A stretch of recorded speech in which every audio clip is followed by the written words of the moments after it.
Greetings and welcome to this week's episode of UC Weekly News. I'm your host, David Danto, and this is a holiday week in the U.S. We have Independence Day coming up later this week. So I figured I would share with you a conversation that I had with my old buddy, David Maldow of Let's Do Video, where we talk about my new role at TalkingPointz and what we saw at InfoComm and a lot of interesting things I think you'll enjoy. So take a look. And we did it at Dave's studio, so that's why you'll see the flying dragon later. All right. Hello, viewers, and welcome to the luxurious Let's Do Video boardroom. My old friend, David Danto. Dave, it's great to see you here. Great to see you, Dave. It's a pleasure as always. All right. Perfect timing for a little bit of a post-InfoComm wrap-up. And I think, of course, everyone knows the biggest news at InfoComm was, what's that shirt you're wearing there? TalkingPointz. Oh, what do you yeah. have to share with us? It's the Dave show, although you should be part of the Dave show too. But Mr. Dave Michaels and I are now working together, and I'm gonna. It's actually it was a great opportunity for me as I was looking around for my next gig when I left HP. Dave suggested that we might have quite a bit of overlap in just one small area, but then we really augment what we do. I have a lot more AV background and meeting room background than he does, and he's a lot more in the UCAS and CPAS and all the other ASs. So we're going to try and work together a little bit for the next few. I got 5 more years to go, so I'm hoping it's going to last 5 years, but we'll see. But it's nice to be an analyst officially now. I've always kind of been an analyst quasi for years, but now I'm going to see if I can make a living at it. Yeah, you've always been in the analyst friend group, whatever hat you were wearing at the time, and now you could do it with no qualms. And Dave is a perfect partner. A lot of the analyst firms have different analysts that focus on different areas, and yeah, we all show up at the same parties, but you two definitely have different focuses. So I think it's a good fit. Yeah, I think so. He does an insider report every month. And the last couple of months, I've expanded it to include an AV section. I mean, I don't think I'm going to be dealing with, projector bulbs and rolling carts like the AV of my days. Anybody remembers what a lease gang and a Kinderman are and, slide dissolve unit. And I'm really dating myself. But lots of stuff going on in displays, lots of stuff going on in high-end audio and headsets and things that he wasn't necessarily looking at very carefully. I think we'll be able to augment it and really make it great coverage. Yeah, and you both do a lot of writing and a lot of video creation, and I think with you helping on the content creation side, creating videos and writing, it'll free him up because he really likes to travel and he just hasn't had any opportunity. He's barely left the house in the last 2 years, so let the guy get on a plane for crying out loud. I don't think that's entirely accurate, but he did make the joke to me, or at least tell me the story. I mean, I go far back, you go far back. We all remember Wayne House. And Wayne House doesn't exist anymore. They were bought and changed and everything else. We don't have to get into the story. But he always felt it weird. I don't think he'll mind me talking about this because I always felt it weird too, that whenever there was an event, every one of the analysts from the organization showed up. You had 3, 4, 5, 6 really good people. Some of them are still amongst my friends, but they will all be there. And I don't think that's really the point. I think if Dave can be, at an event taking place in Peru while I'm in Las Vegas covering InfoComm, and then we compare notes afterwards, I think it's just better for everybody. So that's kind of what we're going to try and do is the two of us can now cover twice as many things as possible.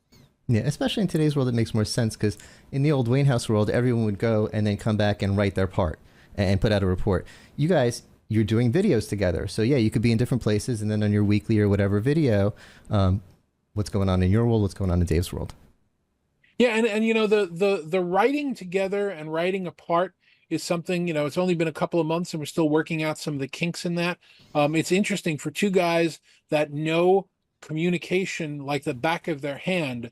We're struggling sometimes to figure out the best way to track something and communicate about something because it could be a text message, it could be an SMS, it could be, a chat message, it might be a link to, it's coming all over the place. We got to work that out.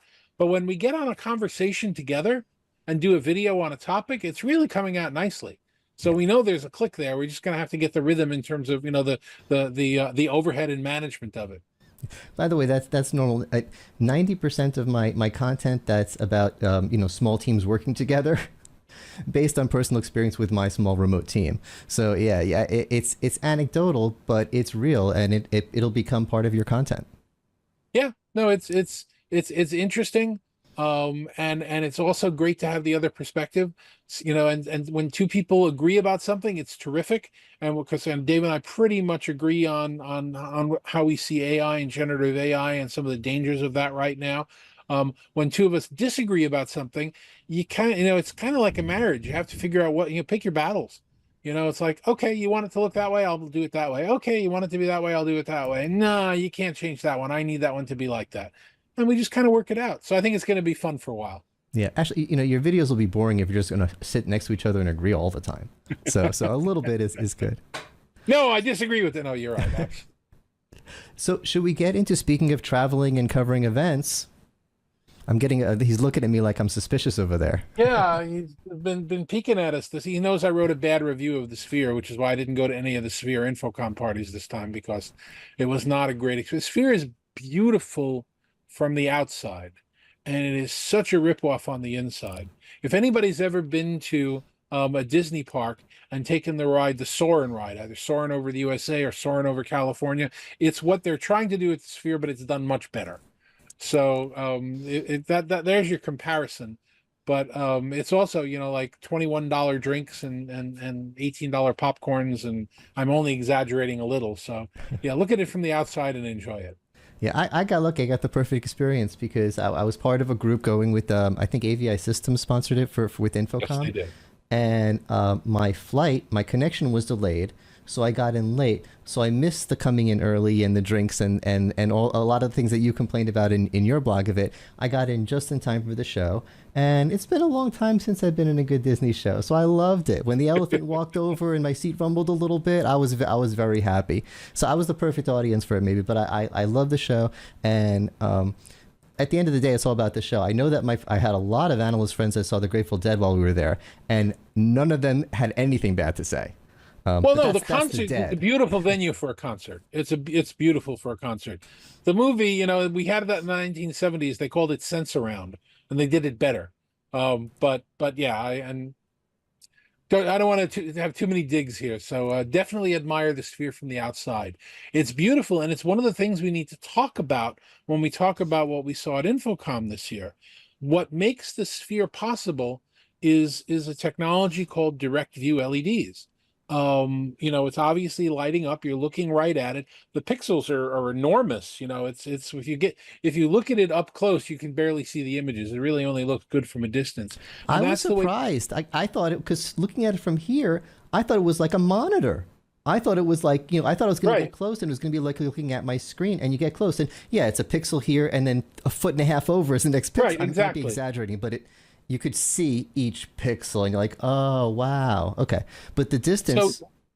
So that's the technology that we've been using for outdoor signage for at least 20 years, maybe longer than that. I don't know. I'm not the expert in the space. But what's happened to the technology is now they're making the pixels smaller and closer together. And there's a new way of manufacturing them called chip on board. Which removes a point of failure that used to be there. Flip chip it, now it's one piece, and these modular little pieces, and all of a sudden they're competitive with LCD. They're competitive for indoor high-end displays just at the purchase price. And then you start talking about total cost of ownership, and they blow it away. I mean, these things never really die. They might fade out after a while, and you might need to replace a panel or two, but you don't throw them out like you throw out LCD. So you got, like, I forget, 3 or 4 companies in Asia making the glass right now for LCDs, and everybody puts their label on it and says, oh, our electronics are better. And yeah, sure, right. Everything's the same as everything else. But nobody's making any money in it. There's no margin in it. And now that you've got direct view LEDs, there's one company that I saw at the show that's actually making them in the same size cabinets as large LCD screens with VESA mounts. So, you lose your LCD screens, you go put these direct view LED screens in, but it doesn't stop there. These are small bendable panels. You could wrap it around the front of a room. You can wrap it around a column. You go up to the ceiling or the floor, put in curves, put in weird, odd shapes. You want to knock out one in the middle and put a camera through it, so there's a camera pointing at. There's all kinds of things you can do with this technology. So, we're at an inflection point now where you're going to start to see this DV LED technology indoors for high-end uses, and then start moving in and replacing LCD, which is an interesting thing to have been there when you see it happening. That's a massive change. I Mhm. mean, you're talking about like replacing glass, basically. Exactly. And it's also not breakable, and the heat dissipation is smaller, and it uses less power. And across every marker, companies selling it make more money than the people selling the glass, but people buying it get more for value because over the lifetime of the unit, it lasts like forever. I put in the sign which is on the Lehman Brothers building. It's now the Barclays building when Lehman went out of business. That thing's up there still chugging. They might have had to replace a panel or two or refresh it or do anything else, but they you don't throw them away like you do with LCD panels. Yeah, that's also going to change the way we produce content. When I make content, I make content. I'm making this landscape, and sometimes I make vertical content. That's my biggest choice, landscape or vertical. And the only person who's doing anything different is whoever is doing the sphere is making curved content. But for the most part, we're all making flat screen content, and we're going to have to start making content for all kinds of shapes. All kinds of shapes. And there's a company, That's and cool. again, I don't want to tout companies because there's a company called Analog Way, which if anybody's really interested in the technology, you should check them out because what they do is they have this stack of processing that lets you develop a pixel plane bigger than you can conceive.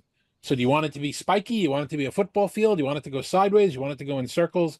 They have one of the biggest products in the space that does that. I was chatting with them at the show Nice. on Friday. Friday was my West Hall day, because I was not going to go back and forth between Central and West, and it was a travesty that anybody had to make that decision. Should we have the two hall discussion now? Let's get to bring in the dragon first. Let's show Okay. work it was to fly between the two halls. Yeah, your partner made a special request that if you're going to be in the show, I have to get you on the dragon. And I gave a presentation at InfoComm, yay, about how I do these tricks that was well received, and I appreciate InfoComm for hosting me and let me do my presentation. And I'll put a link below. There's I did a video when I get back where I redid the presentation because they didn't record it. I gotta record my presentations here. So I went back and I redid it for everyone here on YouTube.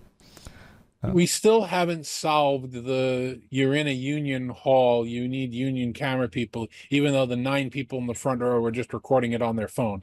We have to resolve that in our industry. Yeah, every session should be streamed. Yeah. But anyway, yeah, the for those who don't know, I have posted a video about it earlier this year at NAB. I think others posted as well. The North Hall was completely closed. It's being renovated right now, being ripped apart, so you couldn't get through it. In fact, the passageway, if you know the passageway to walk from what is now the West Gate into the central corridor, they actually knocked out a wall there. You can see the beams and the anti-fire coating on them because that was the way that you would get from the central hall to the North Hall. And they say, oh, it's a 10 to 15 minute walk. It's 30 to 40 minutes out of your day one way. And then no matter what you do, I mean, if you take the loop, if you take the Teslas that are going on underground, you just have to walk to them. You have to wait in line. You have to get on them. You have to get out. It's a 30 to 40 minute trip. And then if you're going back and forth, it's twice. Yeah. And that just shouldn't have happened in a show with 800. There were plenty of other halls in Las Vegas that could hold 800 people. Or, I think they finished the renovations on the South Hall. The entire South Hall could have run the show. It's big enough. Oh my God. The South, yeah, because it was ridiculous. It was a 15-minute walk, and it was an uncomfortable walk. Part of it was like through construction, and even if a 15-minute walk, but I'm in the middle of the West Hall. By the time I work my way out of the West Hall, hi David, how's it going? Da, da, da. It's 15 minutes for me to get to the West Hall to the start of the Skywalk, then the Skywalk, then walking through the Central Hall to get my meeting. And it is my fault. I really should have had a West Hall day and a Central Hall day, but I just booked my meetings like the foolhardy young person that I am, and I wound up with a West Hall, then an East, Central West. So I was back and forth all day. My phone said I did so many steps. And part of it I blame myself, but yeah, okay, we can blame them a little bit. And everyone says the loop, the loop, the loop. Yes, I took the loop a lot because by the end of the day, I just didn't want to walk anymore. But it wasn't, like you said, it wasn't any saving time because 10 minutes to the loop, 10, 15 minutes on the loop, 10. But the loop was cool. I do like it, but it didn't really help that much. It was 30 to 40 minutes either way. And honestly, you got to push back. You've got to tell people this is just not acceptable. We have conference attendees that are older. We have conference attendees that are disabled. We did a very big deal talking about, supporting the disabled. and people with special needs at the show this year. There were some great sessions, I did a session on that. and by Kaz, and terrific. And then you're putting this burden on it's just it was not our industry's proudest moment. We should be doing things, not just saying things. Yeah. But that being said, at the show itself, should we get into anything else about the setup and this, the setup of the show, or should we get into trends and whatnot? There's one other point that I'll make that was interesting, very briefly. I've been to, I don't know, I've lost track, 6 shows, conferences, business conferences since the start of this year, starting with CES, and every one of them is, look, I'm scotch taping. It's AI Dave. See, we got the AI on here. Every one of them was scotch taping and bolting and AI. And while the sessions here at InfoComm were also very AI heavy, including one that I participated in, the exhibits for the most part weren't. For the most part, it was very refreshing on the show floor to walk through the hall and see people talking about their core values and their core products, and not pretending to strap on and bolt on AI toothpaste, and AI parachutes and all the rest of that stuff. And I thought that was kind of refreshing, especially on, considering it was 100 degrees outside. That was like a cool drink. I didn't think of that until you said it, but I do like that. This is the year of no, I don't know what to word, buzz, hype, fake thing. It's always been something. There was the year of disruption. There was the year of telepresence. There was the year of huddle. Oh, huddle, right? We always have something. Yeah, AI and whatever it is, everyone has it all over the booth. Huddle was ridiculous. Everything was a huddle thing. There was huddle. There were companies named Huddle that huddle products. It was, yeah, I remember. And last year AI, and this year there's no magic buzzword. Everyone's just like, we know what the market wants, and here it is. And here's our company, and we make it. It's. I think we're getting to the point where we're understanding what the market needs. Oh, and by the way, have you seen our new video bar? Did you say video bar? Oh I feel like God. a musical's about to break out. Video bar with like 60 dancers. It's right. It's the thing. I sat down in the West Hall on Friday and stuck the camera on me, and I said, you know what? I've made a decision. I'm not going to list all the video bars that are at the show. I'm going to give you the list of exhibitors that aren't showing video bars. It'll be shorter. Yeah, it was. Everyone has a video bar at the consumer show that we attend. I forget which show it is. I don't want to say the wrong name of the show. IT Expo. Yes, there was a company. I forget which company it is. They make stand-up desks, the electronic raising and lowering desk. And this is last year, and they said, "Oh, and we have a video bar." I'm like, why do you have a video bar? Because our customers ask, where should we get a video bar? So we said, "Oh, we'll get you one." Everyone is a video bar. Okay, I'm an old school guy. You know that I'm closer to the end than the beginning right now. If a company is going to give me a piece of gear or sell me a piece of gear, I kind of want to know they engineered it, they made it, they did a good job with it, they cared about it. Dave and I disagree. This is one of the points we've disagreed about. I get offended when a company that's very well known for its microphones suddenly has a video bar that everybody knows they didn't build. Everybody knows they went to an OEM or an ODM and they bought it pre-made and maybe said, put it in pink and make it a little more to the left. And then they slap their logo on it. That offends me. It doesn't offend him as much. I don't know how you feel about that, but a lot of the video bars we saw, I would assume, were made by the same ODM companies.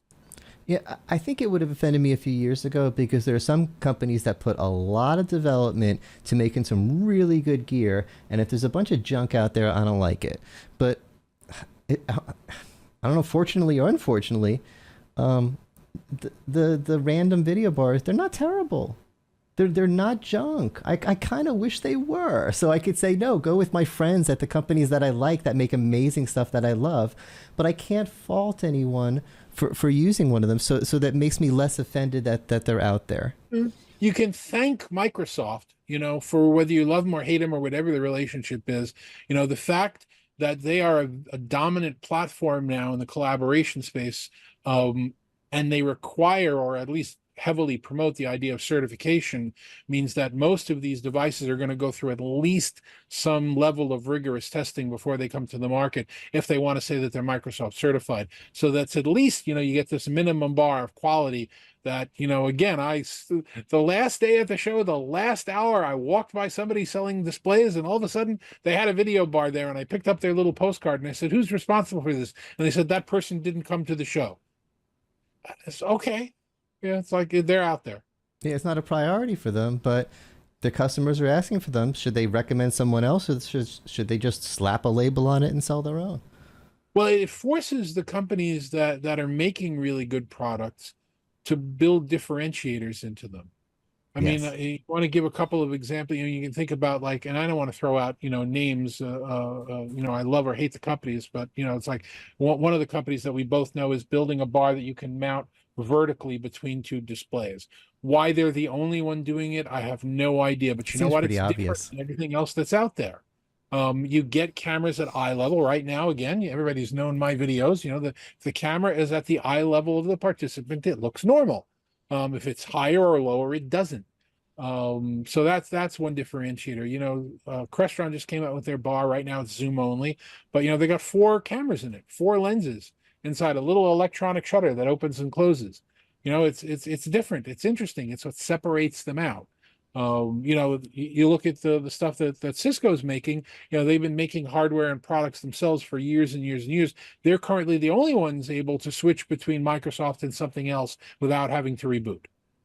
That's their differentiator. So if you really want to be successful in the space, you have to come to market with something that makes your bar different. Yeah, there has to be, it used to be there was those 3 or 4 companies that had the good bars, and they were fighting amongst themselves, and they really had to fight hard, but it was just, why should I use your bar instead of the other 3?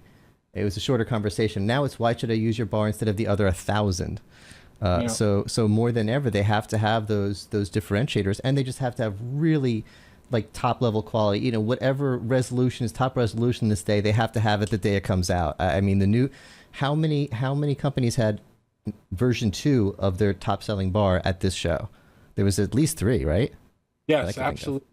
But again, it's a weird space, because one of those, the bigger one that had their version 2, we asked them, do they want coverage? Should we come by and take some news from them? They said, no, thanks. So it's like, okay, no problem.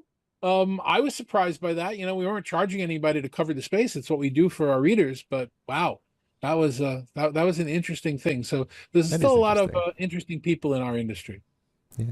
If I want to cover some, I cover them whether they want me to or not.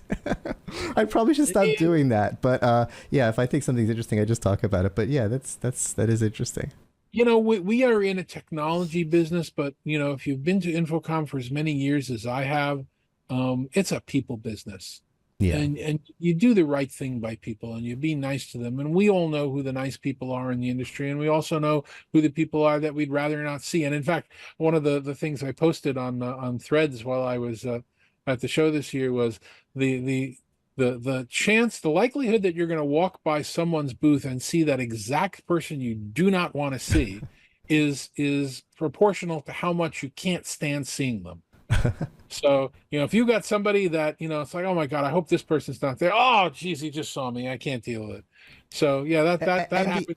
And the opposite, by the way, I did run into a lot of people that I was very happy to see, but there were some people I was really counting on seeing that I just did not see. It was that big of a show, and maybe part of it is problem was that spread out. But Craig Durr, I just shot a couple of videos with him, and I wanted to chat with him, and I didn't, and he had a camera crew with him, and I didn't see him once. Melody Brew. It was like the last time, like, oh my God, I haven't seen Melody. I had a, where are you? Because it was that big of a show. So yeah, but yeah, the people you don't want to see, there they are. all the time. You're bouncing off the walls, bouncing into them every day. No, Yeah, absolutely. And I actually posted an apology to the people I wasn't going to see a week before the show.